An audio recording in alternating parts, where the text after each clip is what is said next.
y'all. I'm Laura Richardson with Relevate. We are Real Estate Elevated, and today we're bringing you another episode of I'm Moving to North Carolina, Now What? This is our moving edition, so looking for a quality mover.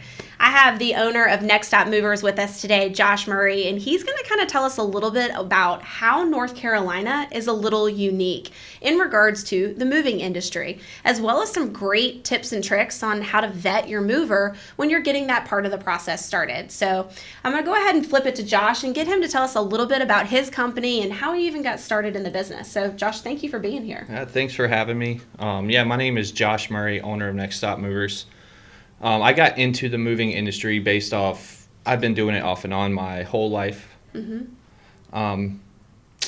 So what that looks like is odd and end jobs, starting out, just helping people on trucks, and then working for more professional companies, learning the ins and outs as far as packing and what goes into storage and how to wrap furniture.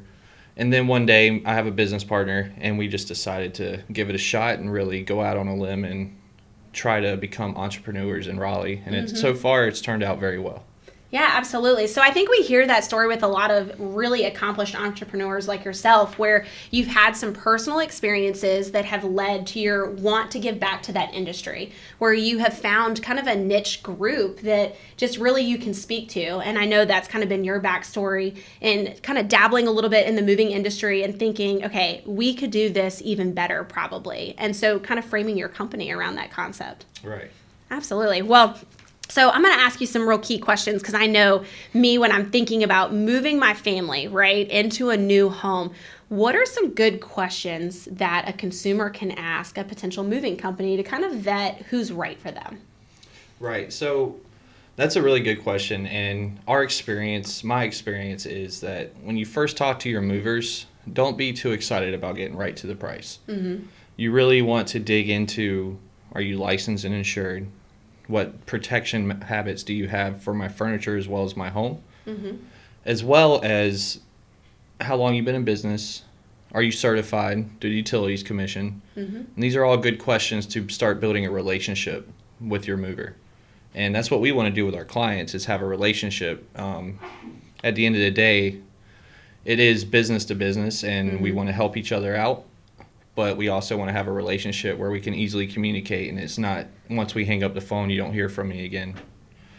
Yeah, absolutely. And I think you kind of hit the nail on the head with a couple different things. So you just mentioned insuring the home as well as your stuff. Right. Because I do think that often we're like, okay, so how is my couch going to get from point A to point B? But a big part of that process is how is the home you're moving it from and the home that it's being delivered to also going to be protected in the process. So what are some things that folks should be thinking about as far as that aspect is concerned? So not just the stuff, but the space that it's being moved from and to. Well, as far as professionally, when you ask your mover, how do you protect my home? They should immediately say we have general liability. And that's how we protect your home. And hopefully your mover will go in depth on how they protect your home. We use runners, rubber mats we put on the floor that protect the hardwood. We'll put door jamb protectors up to protect doorways, as well as we'll lay pads out throughout the house for stacking boxes, for putting furniture on while we're wrapping it. We bring baggies for hardware so we don't lose any hardware. So at the end of the day, we can't put your crib back together and your baby can go to sleep. There you go. As a mom of three, I think that's kind of important, right? Right. Sleep deprivation is not something we want to give our new homeowners. So in thinking about some of the protections that you offer, I'm just thinking about the process of actually physically moving the things. So what type of, licenses should somebody have if they're going to be transporting my stuff from A to B? So the actual movement of the things in the truck, what should I be asking? Right. So when you ask are you fully licensed and insured, in North Carolina, you have to have 3 types of insurance to even get certified and get your license. And that's cargo insurance, that's auto insurance, as well as the general liability. Cargo will cover your furniture from in between houses. So if it's on the truck, anything happens like a wreck or forces of nature, your cargo insurance protects your furniture, as well as the auto protects other vehicles on the road, as well as the trucks. And then, like I said, general liability protects the homes. That way you're protected all the way around. And that's the insurances you have to have legally to operate in North Carolina. Absolutely. So kind of thinking along the lines of roadways here, what is the difference between interstate and intrastate? Because I know I see that all the time in my industry, but a lot of consumers don't know that there's a difference between the two. Right. So intrastate is within North Carolina. We're not going to cross state lines. So we do local moves, which is 35 miles and under. We rate that hourly, and then you have intrastate moves, which goes off weight distance, and you have to travel on highways. And when you start crossing state lines, you have to have a motor carrier number associated with your license. There you go. So it's an extra protection in the DOT jurisdicts that. So that way, everyone's kind of protected, and that's a question you want to ask your mover. Do you have your MC number? So when you're crossing state lines, because if you don't want to get held up with your stuff on the truck because someone didn't have that. Absolutely. So Next Stop Movers, let's talk about you guys in particular here. Are you guys local, or are you long distance, or what is your area of kind of coverage that you guys take on as far as projects are concerned? So we do local and long distance, intrastate and interstate. As far as how far out we go, we're right now sticking to the East Coast up and down. We'll go out west as far as Texas and Indiana. Pretty much if you go further than that, you want to get a bigger truck, which is a Class B or CDL license, and we just haven't explored that avenue yet. But we do local and long distance, so we do travel outside of North Carolina. Absolutely. So when somebody's thinking about moving to North Carolina, a big factor that we talked about on a lot of our episodes here is timeline. So, for example, if I'm moving from, let's just say, Texas out to North Carolina, the timeline from contract to close might be longer out there. And so sometimes it can affect the 30-day, which is the average here in North Carolina. And so let's say I have to punt the ball and I have to move my closing date. Right. What does that look like? And what questions should I be asking my mover before we even go under contract to make sure that I'm protected in case I have to shift that timeline?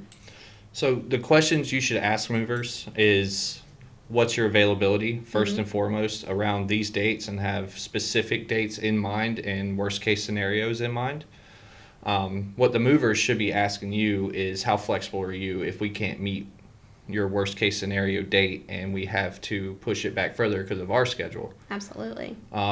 Ran into situations where that's happened, and we were able to work it out where it had to be a few days later on our end, just due to our scheduling. And it worked out to be okay, but there is that plays into storage and overnight truck fees if you have to sit on the truck, and things do happen, so we try to accommodate. And really the only questions you can ask as a consumer is, how do you handle this and what's your availability?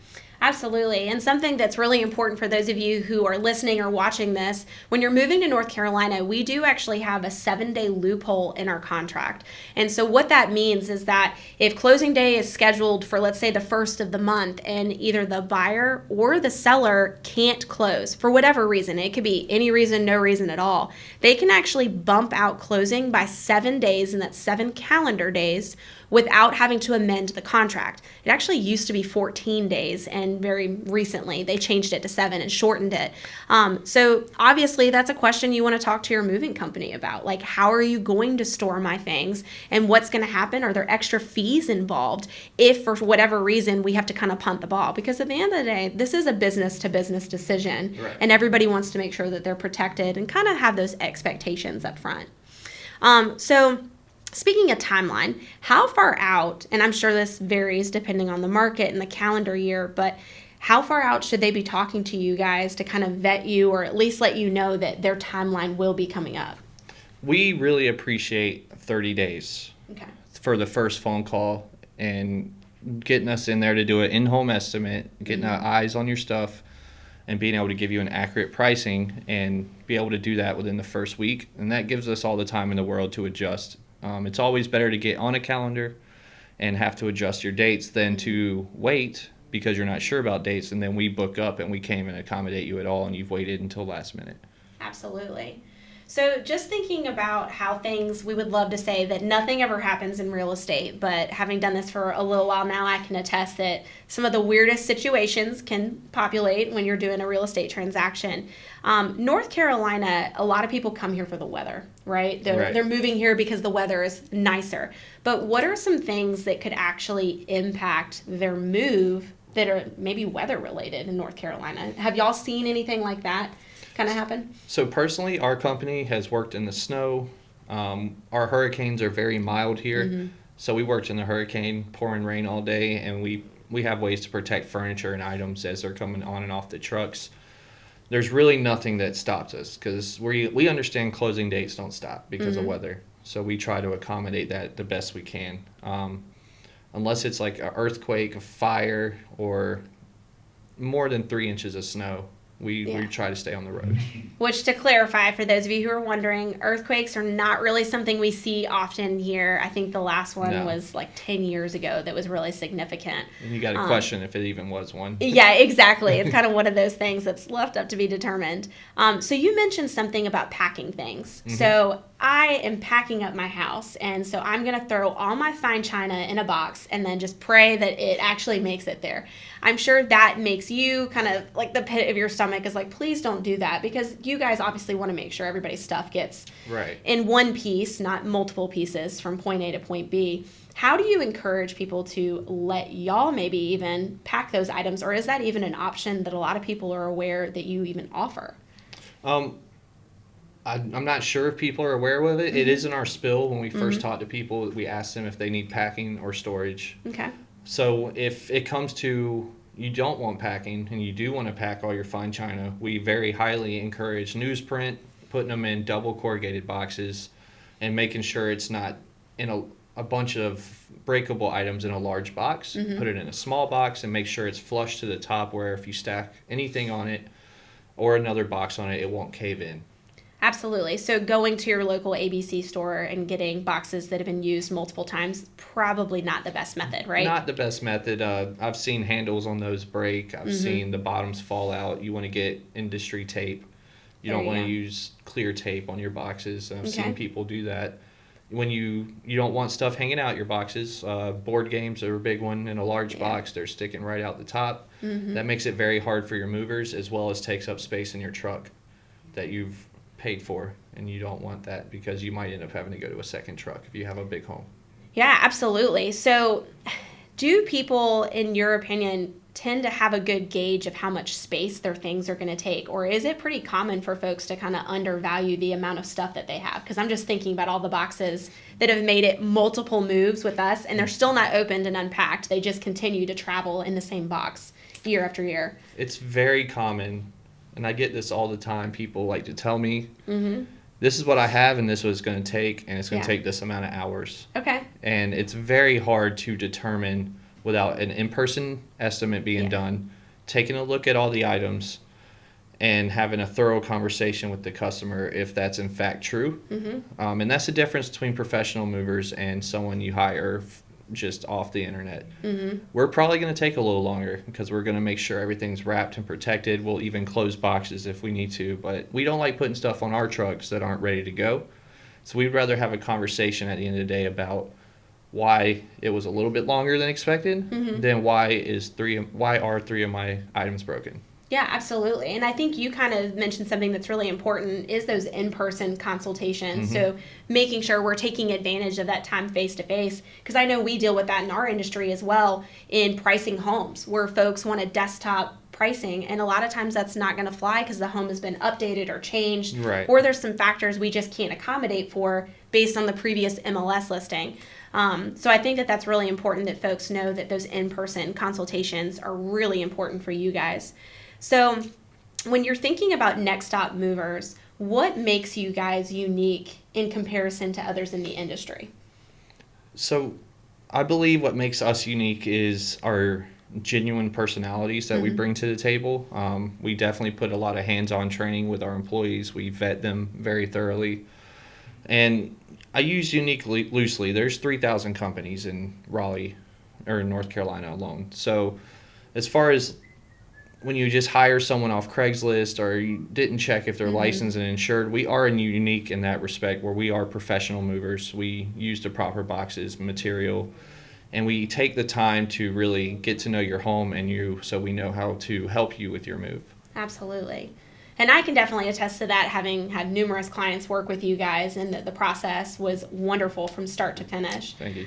So is there anything that you would like to leave us with before we sign off here? Because I feel like you have really given us a great outline of timeline, when to speak to them, that 30 days out, or how you could vet a potential mover, or without vetting them, just give this guy a call, right, and set up that appointment to get the process started. I think the biggest thing is don't rush your estimate. Don't rush the move. Don't call and just want a price. Get to know your mover.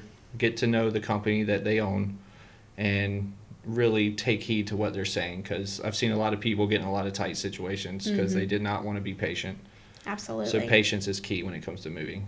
No, I definitely appreciate that. Well, Josh, we really appreciate you being here. And guys, Josh Murray with Next Stop Movers, his contact info will be at the bottom of this episode, so please feel free to reach out to him directly. I'm Laura Richardson with Relevate.